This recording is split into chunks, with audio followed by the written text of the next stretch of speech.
Здравейте!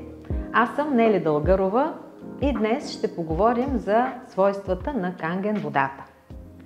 Канген водата има 3 много ценни свойства, благодарение на които тя прави така, че човешкото тяло работи в режим на здраве.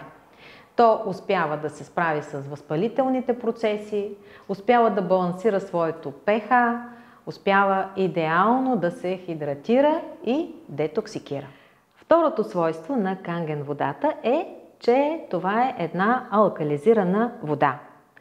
Алкалност или алкализираност ние замерваме с стойностите на pH, които са от 1 до 14.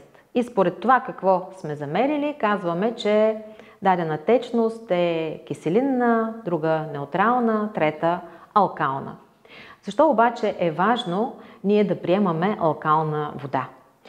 Защото в момента, заради начина си на живот, повечето хора са с киселинно pH.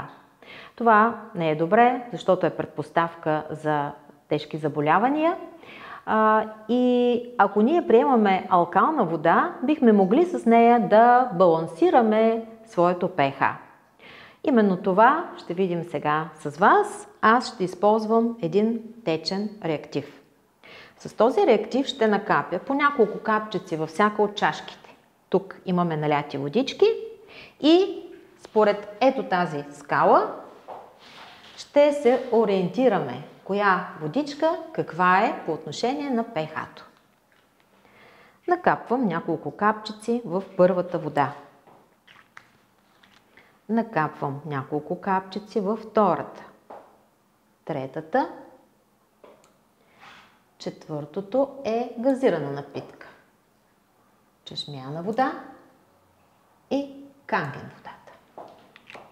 Хайде сега да поразгледаме тези чашки. Ето тук имаме една вода, която не е добре да консумираме. Това е киселинна вода. Ако ние консумираме такава вода, всъщност ще продължаваме да откиселяваме и своето тяло. Това е още по-лоша вода по отношение на своята киселинност.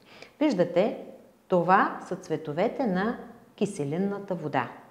Неутралната вода би трябвало да е с зелен цвят.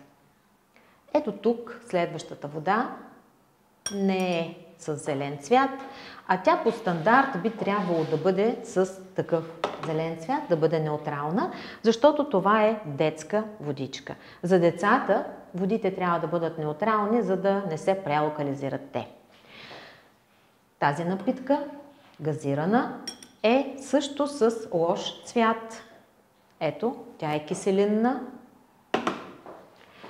Следващата ни вода, чешмяна. Чешмяната вода по стандарт трябва да бъде също неутрална. Ето, според мен тя е между неутрална и алкална. И последната вода, която имаме, това е канген водата. Прясно налятата канген с идеален цвят по отношение на своята алкалност. Сега, нека да сравним тази вода и тази. Това е алкална вода, която ще приемем, че е налята от някой извор с хубава минерална вода. Ако ние живеем до този извор в това населено място, прекрасно, благословени сме от Бога, защото можем да използваме този природен ресурс непрекъснато, да имаме прясна алкална вода. В случая обаче, като не е такъв, какво правим?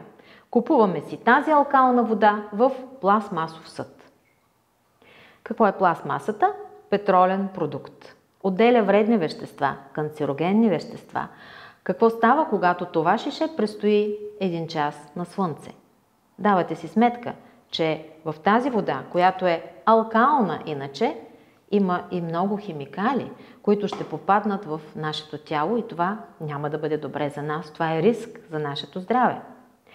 Също така, искам да попитам, дали някой се е досетил, че тази бутилка, когато е била произведена, е трябвало да бъде измита, преди да бъде налята в нея водата. Едва ли някой се е досетил за това. Не случайно вече микропластмаса беше открита в човешките бели дробове, в кръвта на човека. И това не е информация, която трябва ето така просто да подминем. Какво имаме тук? Имаме една прясно налята канген вода. Канген водата е такава, каквато ние си я поръчаме. Чешмяната вода може да има различни стойности, както се е случвало да я замерваме. Понякога алкална, понякога киселинна, друг път в стандарт, неутрална. Но обърнете внимание, когато през нашето устройство тази чешмяна вода премине, тя излиза с ето такъв цвят алкална. Всъщност тя излиза прозрачна. Но когато накапем pH тестер, това е хубавата алкална канген вода. Сега искам да проверим нещо. Ако човек е болен, той може да повиши своето pH, да се алкализира и по този начин ще подпомогне процеса на оздравяване. Дали с канген водата ние можем да повишим своето pH? Ето тук имаме примерно човек, който е с киселинно pH. Да проверим, когато той започне да пие канген вода, ето какво се получава. Тук дали ще направим по-плътен цвят? Получихме. Тук дали ще успеем? Ето и тук получихме. Я да проверим тук. Не ни се получи. Това не е добра напитка. Тук също не ни се получи. Това също не е добра напитка. Аз ще ви кажа, ако разполагам с един голям съд, една голяма кана, бих могла да сипя много от канген водата и тук също бих променила pH-то на тези водички. Всъщност с канген водата ние наистина можем да балансираме своето pH, когато я пием непрекъснато. А да видим какво се случва, ако понякога си позволяваме да пием нещо газирано. Ето тук малко е необходимо. Тук малко е необходимо. И тук също. Да видим тук. Ето и тук. С газирани напитки ние се подкиселяваме, а това не е добре за нашето здраве. Това е лошата новина за тези, които все още обичат газирано. Но е лоша новина и за други, защото такова едно подкиселяване ние си правим не само с газираните напитки. Започвате ли деня си с кафе сутрин? Аз също го правя. Хапвате ли нещо сладко? Пивате ли чаша вино или някакъв друг алкохол? Ядете ли месо? Всичко това, което изброявам, всъщност води до киселинност в нашето тяло. Но решението е такова. Имаме ли канген вода, ние можем да балансираме, защото видяхме преди малко какво се случи. Ако аз много обичам газирано и си позволя да изпия една такава бутилка, но след това ми стане съвестно, защото знам, че това не е добре, мога да изпия по-голямо количество канген вода и ще успея бързичко да неутрализирам тази киселинност. Какъв е извода? Пийте канген вода, за да имате балансирано pH и да бъдете здрави.